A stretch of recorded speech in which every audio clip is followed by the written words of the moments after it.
As I entered the lobby of our hotel located on Chicago's Gold Coast, my anger cooled a bit. I went from white-hot rage to seething anger as I looked around the lobby.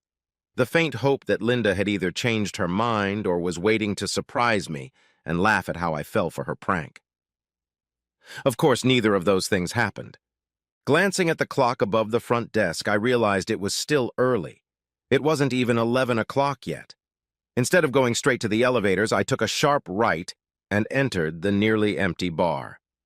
The bartender had just had time to put my old-fashioned drink in front of me before I noticed a woman walk up to the bar and sit down at a table. She looked to be in her early 20s, walking confidently with her head held high. Her raven-colored hair was styled into a chignon, and her red lips and flawless skin exuded a sophisticated sexiness. She wore a tight-fitting deep purple velvet dress with long sleeves that left her shoulders bare. She wore a black velvet choker with an ivory silhouette. Her only jewelry was a gold watch with a thin gold band. She glanced around the room before taking a seat at the bar. Suddenly, the bartender placed a glass of white wine in front of the woman. A working girl, I thought to myself, but definitely high class. The woman looked around the bar, her gaze sliding over me, but then back at me when she noticed my candid stare. She tilted her head slightly to one side as if silently asking, "Yes? No? Maybe?" While I was looking at her, an idea popped into my head. An idea so outrageous that if I pursued it, Linda wouldn't just taste her own medicine, but would completely gut and devastate her just as I felt gutted and devastated. I left my seat and walked around the bar to approach the woman. "May I?" I asked, pointing to the empty bar stool next to her. "Sure," she replied. Besides being insanely beautiful, she had the sexiest accent that, to my untrained eye, sounded French. I extended my hand to her, and she reciprocated by squeezing it tightly.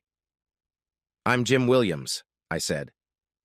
"Ellen Fontaine," she replied, nodding her head slightly. "Please don't think me rude," I began, "but it looks like you're looking for a companion for this evening." She gave me an appraising look. "Are you suggesting this companionship?" "Yes, but not in the way you think." "And what am I thinking?" Ellen asked. "You think I'm just another asshole from out of town who wants to pay you for your time? But if you're not that Jim Williams, then who are you?" "I'm someone who is willing to pay you a good amount of money for something that won't take up much of your time. How much money, and what do you want me to do to earn that money?" I shrugged. $5,000 for 4 or 5 hours of your time tomorrow? Ellen threw me a surprised look. "Tomorrow? Not today?" I shook my head sadly, answering, "I'm too upset to even think about sex tonight. Truth be told, I might not even be ready tomorrow, but I have to do something to get my self-respect back." I felt tears come to my eyes and start to roll down my cheeks. Ellen grabbed my forearm, a concerned expression on her face. She pulled me away from the bar and led me to a table in the corner. She returned for our drinks and then, taking her seat, leaned forward and looked at me seriously. "What happened to you, Jim?" I told her the whole story, starting with my almost 10-year marriage to Linda, our children, the building of the new house that was to be our forever home and where we had moved into last year. Then about how awful February had been and that tonight was a chance for us to reconnect. I told her about Linda's blue dress and how stunning she looked in it, how she promised me all her dances. I told her how Marc Lavalliere swooped in and took her away to dance, and Linda left without even looking back at me. How she had conspired with one of her friends to sneak out the back door and leave with Lavalliere. How she expected me to be waiting for her at home when she returned from her once-in-a-lifetime event. How all of our friends knew what had happened and laughed about it, laughing at me. Ellen was shocked. "That's the most disrespectful thing I've ever heard my wife say." Ellen shook her head in bewilderment. "Apparently you have a plan for revenge that includes me. What is your plan?" As I explained my plan, her smile faded. "I think she's going to be very angry with you. It could be the end of your marriage if you follow this plan." I nodded in agreement. "It could be the end. Our marriage is over anyway. I just want her to get a taste of what she put me through tonight." "I don't go home with strangers," Ellen said. I think your plan will fail if I don't go to your house and I don't go to the homes of men I don't know. I nodded my head in agreement. Yes, for my plan to work, you have to go to my house. How about this? I'll wire you $2,500 right now. You can also take a picture of my driver's license. You go home and study me for as long as you want. I have a pretty big internet footprint because of my work, so I'll be easy to find. I'm not on Facebook, but my wife Linda is, so you'll be able to check out anything I tell you. If you agree to help me, come to my house tomorrow morning. I'll wire you the other half of the money, and we can put my plan into action. Ellen smiled and nodded her head. I can live with that, but how do you know I won't just leave $2,500 with you and not show up tomorrow? I looked Ellen in the eye. Is that what I have to worry about with you? Ellen grinned and replied, Not at all. Unlike your wife, I fulfill my obligations. It was nearly 1 o'clock in the morning when I walked into the cold emptiness of what had once been a happy home. I set my alarm for 8 and fell asleep almost immediately. After showering and shaving, I made coffee and toast, contemplating my situation. Clearly, my marriage was over. Linda's behavior could never be undone, and if my plan worked as I had hoped, she wouldn't forgive me either. Toward 9 o'clock, I called Mrs. Porter and asked her to keep the children for a few more hours, as something had come up that needed our attention. She happily agreed to keep Tommy and Emma for the rest of the day. I went into my home office and began researching information about divorce in Illinois and what I could expect. I was a counselor and worked from home, and I hadn't had to travel for work in years. Working from home allowed me to take on an exorbitant role in raising Emma and Tommy. Every morning I made breakfast and lunches before they left for school. After lunch, I helped them with their homework and cooked dinner, so when Linda came over, she had nothing to do but relax with a glass of wine. On a good day, she'd get to work in 30 minutes each way, but 45 to 60 minutes was more the norm. She also often worked 45 to 50 hours a week. It never occurred to me until today that she might be using this supposed overtime to cheat. From what I had read online, I had an excellent chance of getting primary custody of our children, although due to the difference in our incomes, I would probably have to pay child support. At 9 o'clock, I heard a car door slam and then the front doorbell rang. Looking out the window, I saw a BMW parked in my driveway, and opening the front door, I ushered Ellen into the house. She was casually dressed in a light yellow sundress and white Tory Burch ballet flats. Her hair was loose and held back with a headband to match the dress. Even in casual wear, she was simply stunning. "Your house is beautiful," she exclaimed as she looked around the entrance. I gave her a little tour of the house, explaining that we had only lived in it for a little over a year. This was supposed to be our forever home, a place where our children could grow up and come back to visit with their children. Linda and I often talked about how wonderful it would be to retire and have a house full of grandchildren to spoil. I heard the bitterness in my voice. She took all that away from me. She shattered that dream without the slightest hesitation. "Oh, Jim, I'm so sorry you're hurting. You must try to reconcile with your wife. If we do as you plan, there may be no turning back for either of you." I shook my head and continued the tour. The tour ended in the room Linda had called the master bedroom, but which I still called the master bedroom despite my wife's mild rebukes. Old habits are hard to give up, but hard doesn't mean impossible. Linda and I had long ago developed the habit of showing each other affection. So yes, some people's habits are easier to break than others. "Have a seat on the bed. I'll get it right away," I said as I left for my home office. Our house was 2 stories. The first floor had a large family room, a more formal living room, kitchen, master bedroom, and my office. The second floor was occupied by the kids' bedrooms, 2 guest rooms, and a large game room. In my office on the first floor was a large 3x7 fireproof gun safe. It did hold 1 pistol, a Colt M 1911 that my great-grandfather had carried in the Army during World War II. But the main reason for the safe's existence was the white garment bag hanging from a rod welded to the back of the safe.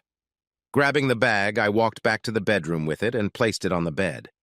The bag was made of heavy white canvas and lined around the edges with tan-colored leather. The top of the bag was reinforced with the same leather to secure it in suspension. Since the bag was made before zippers, there was a row of leather straps with buckles running down the center of the bag to keep it closed. I undid all the straps and unzipped the bag to reveal the white dress it contained. Linda's wedding dress. But not just any wedding dress. Ellen pulled the dress out of the bag, glancing carelessly at the label. She sighed and let the hanger out of her hands. "Do you know what this is?" she asked incredulously. "I know. I'm the one who pays the homeowner's insurance. I have special insurance on this fucking dress." "You didn't tell me about that. I can't help you with that," Ellen said, shaking her head irritably. "Hear me out," I replied, raising my hands in what I hoped was a calming gesture, preparing to convince her to help me. My parents had moved to our North Shore town outside of Chicago when I was in 3rd grade.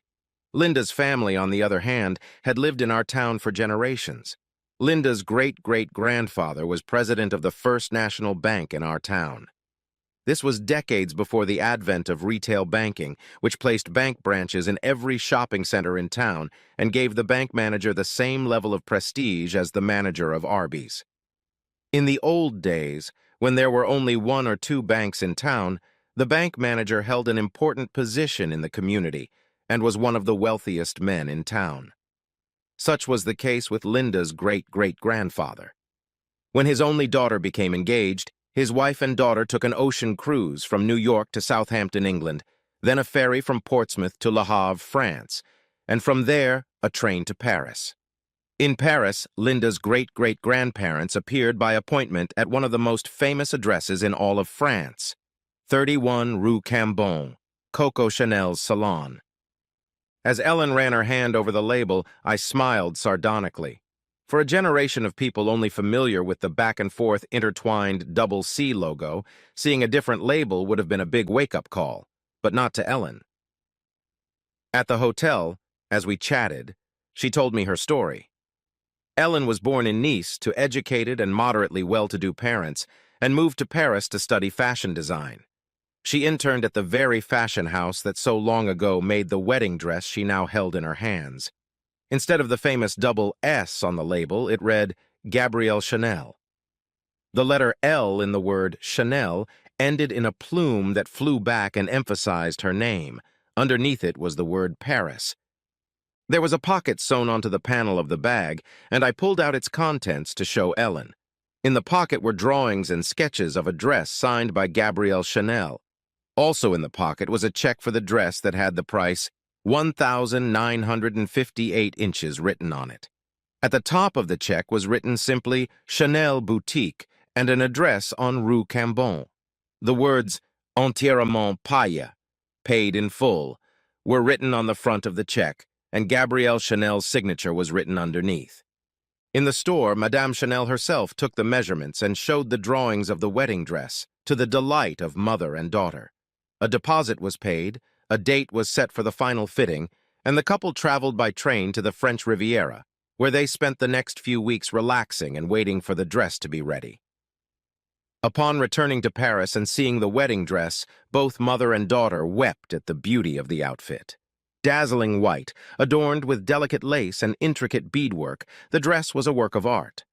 The neckline was only slightly daring for the time, but the attached lace shawl could be used to cover the breasts if necessary. They stayed in Paris for another week to pick out shoes and the rest of her toilette before making the return trip and returning home, 3 months after leaving. The story of how the dress came to be became an integral part of Linda's family's oral history. Everyone knew the story of the Chanel wedding dress, the legend of it, and the dress were passed down to subsequent generations. The Chanel wedding dress was worn by Linda's great-grandmother, then Linda's grandmother. Linda's mom married in the dress, and most recently, almost 10 years ago, Linda wore the dress to our wedding. Emma was to be the 5th generation to wear this dress. "I can't do that," Ellen said. "Please, it's sacrilege." "Do you know the story of Coco Chanel?" "I know she has a complicated history," Ellen said. "No, it really isn't. My great-grandfather flew B-17 bombers during World War II as part of the Army Air Corps. He had a brother who fought in a tank corps with Patton in North Africa.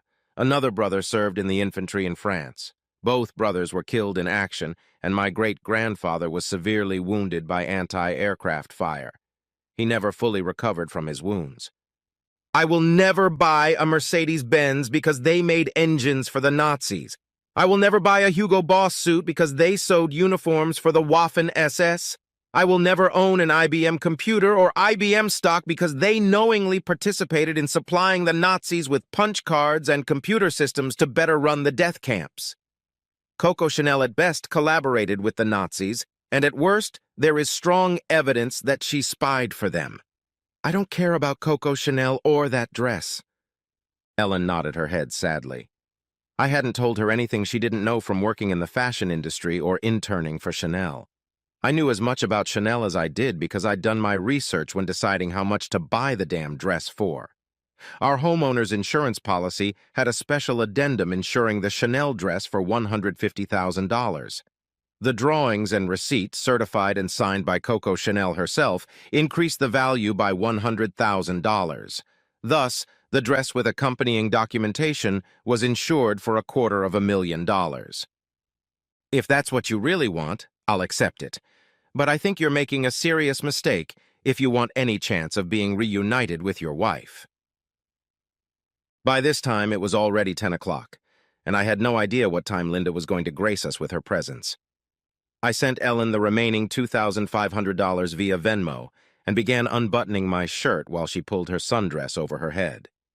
I couldn't help but pay attention to her body as she began to prepare the Chanel for wear. Ellen's breasts were small, with long nipples. Her body was slender, with muscles visible under the flesh of her belly. Her ass was firm and well-proportioned to the rest of her body. Ellen had clearly spent a lot of time working out. She was stunning. Ellen slipped into Linda's wedding dress and turned around for me to button the loops in the back. The dress had no zippers, so the closure was a series of loops that fastened with buttons covered in the same fabric as the dress. I placed the bag of clothes on the floor in front of the bed, a few feet from the bedroom door so it could be seen from the doorway. I'm not going to button the dress all the way up, I told her, and she nodded. The thought that she might have to undress in a hurry didn't leave me. Naked, I lay on the bed and watched her remove her blindfold and shoes. She was a beautiful woman who, due to extraordinary bad luck during COVID, found herself without a home or a job. At the bar, Ellen revealed that during her internship at Chanel, she had had the opportunity to work closely with Karl Lagerfeld, the famous designer who had brought the Chanel brand back from the brink of demise in the early 80s and restored it to the glory it had been famous for under Coco Chanel. After 5 years at Chanel, and after the death of her parents, Ellen emigrated to the United States. She had enough savings to open her own clothing boutique on Oak Street in Chicago's Gold Coast neighborhood. Her boutique opened to great success in February 2020, but a month after the grand opening, the world was shut down due to the COVID pandemic. In a matter of months, Ellen lost everything, including her business, home, and car. With limited options, she made the choice women have made for centuries: sell her body in an attempt to keep some semblance of a soul. She turned to escort services and worked as a prostitute for 2 years to pay off her debts. She had a full-time job, which she refused to tell me about, but she hoped to stop doing escorting for the next 2 years. Her story was sad and certainly believable, but I'm not naive or gullible enough to believe every sad story told to me by a beautiful woman, especially one who makes a living playing on men's feelings and emotions. Yet there was a sense of melancholy in her account of how she found herself alone in the hotel bar last night. She arrived at the client's room at the appointed time. She had visited this client once before, and the experience had not been the worst. Not great, but at least not terrible. This time, however, when she knocked on the door of the client's hotel room, it was swung open by a large, angry woman with makeup on, tears streaming down her face. "He doesn't need a whore tonight," the woman shouted to Ellen and slammed the door in her face. A shaken Ellen went to the bar to have a glass of wine and recover, and that's when I noticed her. When Ellen climbed into bed with me, she started playing with me. She had already explained that there were some strict rules that I had to agree to. We would not kiss, and we would not have sex without a condom. We weren't dating, and this was strictly a business deal. She wasn't looking for a white knight to save her from death. I was fine with all of that. I had always had a high libido, and although last night I had worried about whether I could ever want a woman again, it soon became obvious that the answer was yes. Yes, I would like another woman. Under Ellen's skillful guidance, I didn't last long and soon erupted into rubber. She smiled and said, "That was fast. Do you always come down that fast?" I laughed back. "No. Can I return the favor?" Her smile immediately turned into a sad, wistful frown. "You should never offer that to an escort. If you ask, you'll be lied to." "Would you lie to me?" I asked. Ellen looked away from me for a moment, then looked me in the eye again. "No, Jim, I wouldn't lie to you." "Is there any reason why I shouldn't lower myself to you?"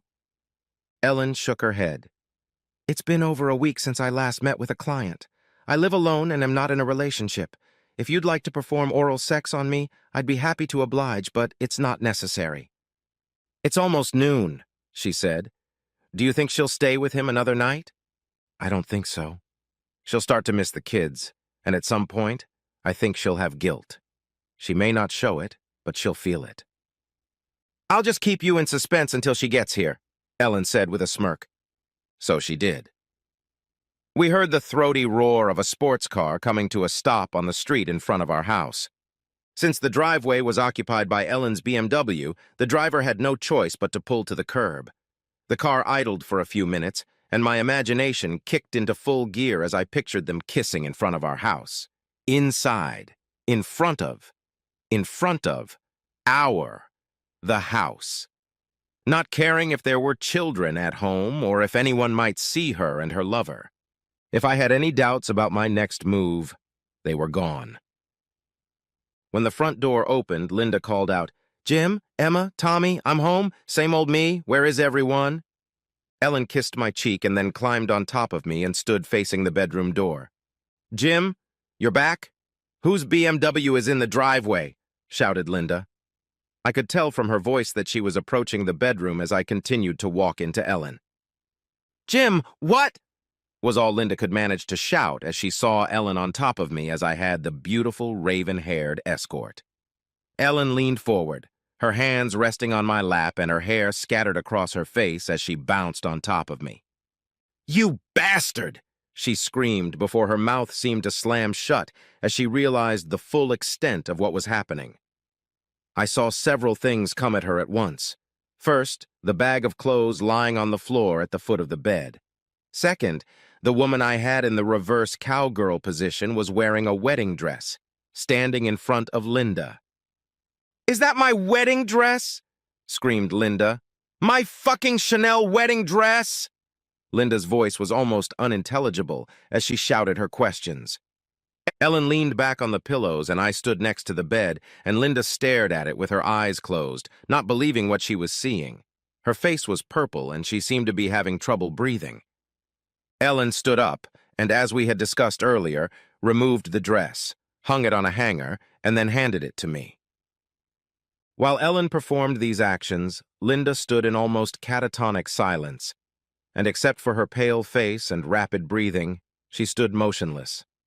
I took the wrinkled and soiled dress with my left hand and, pointing to it with my right, said, "See? Same old Chanel dress. Nothing has changed.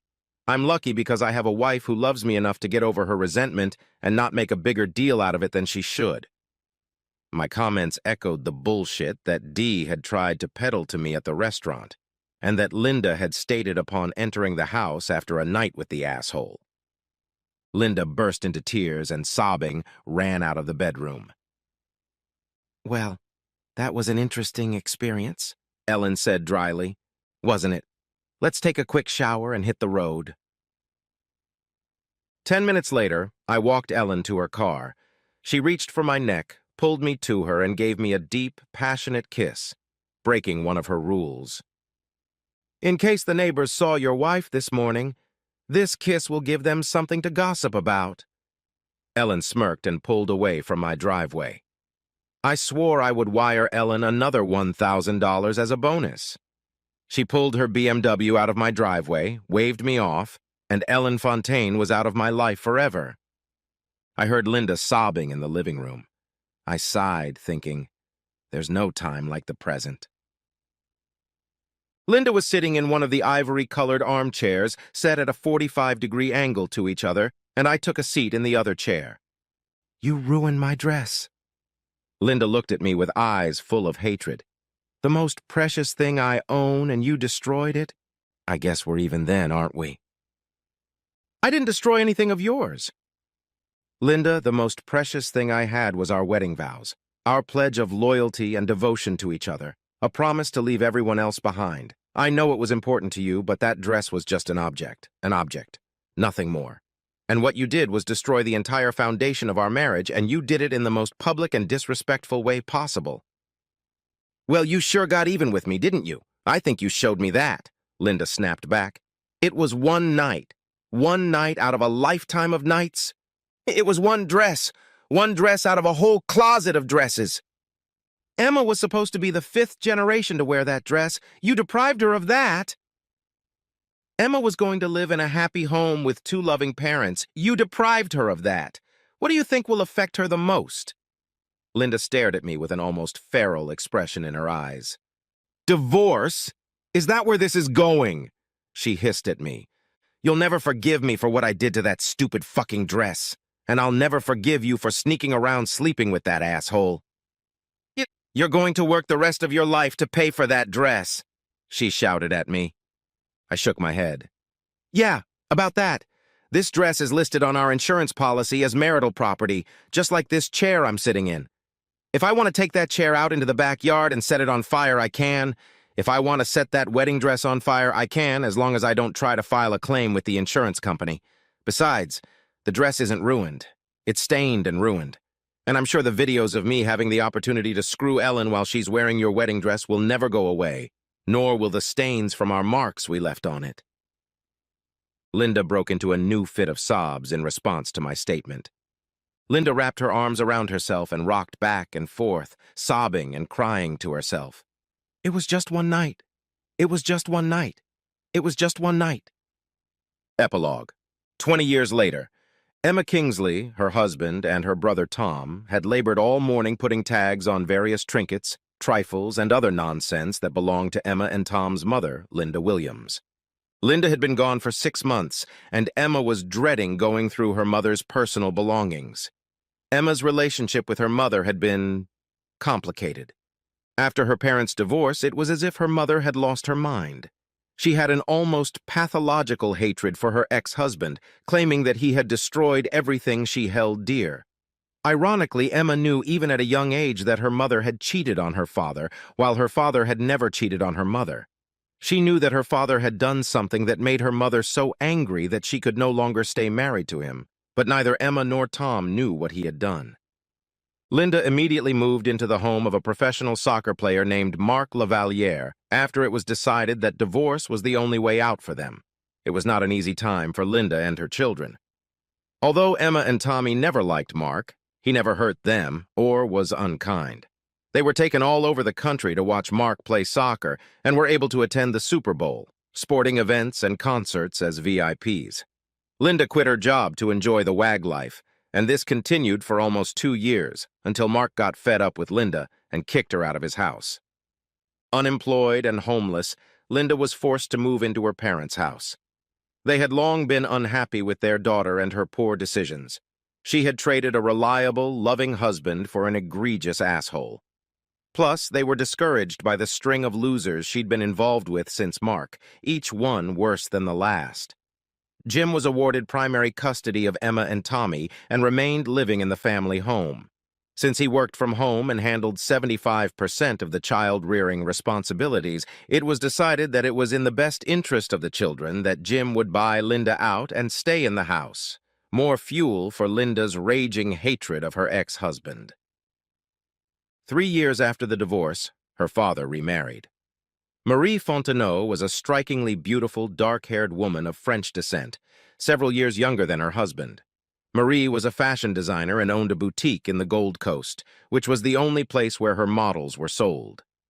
A year before Jim met Marie, superstar singer Tony Speed, visiting Chicago for a concert, stopped by Marie's boutique with a group of her girlfriends. They fell in love with Marie's models and bought up almost the entire assortment of the boutique. When Tony was photographed in restaurants or appeared on Instagram, she gave full credit to Marie Fontenot for her image. Business exploded, and no celebrity trip to Chicago was without a trip to Marie's boutique. Marie had a large staff to run the store, allowing her to focus on her models. Emma shook her head at the memory of that. 17 years later, she was still amazed that her nerdy father had the nerve to strike up a conversation with a beautiful, successful clothing designer. She had no idea what Marie Fontenot found in her father, but marriage soon followed, and 6 months after the wedding, Jim and Marie had a daughter. Marie became a wonderful stepmother. She was kind, cheerful, and loved Emma and Tommy.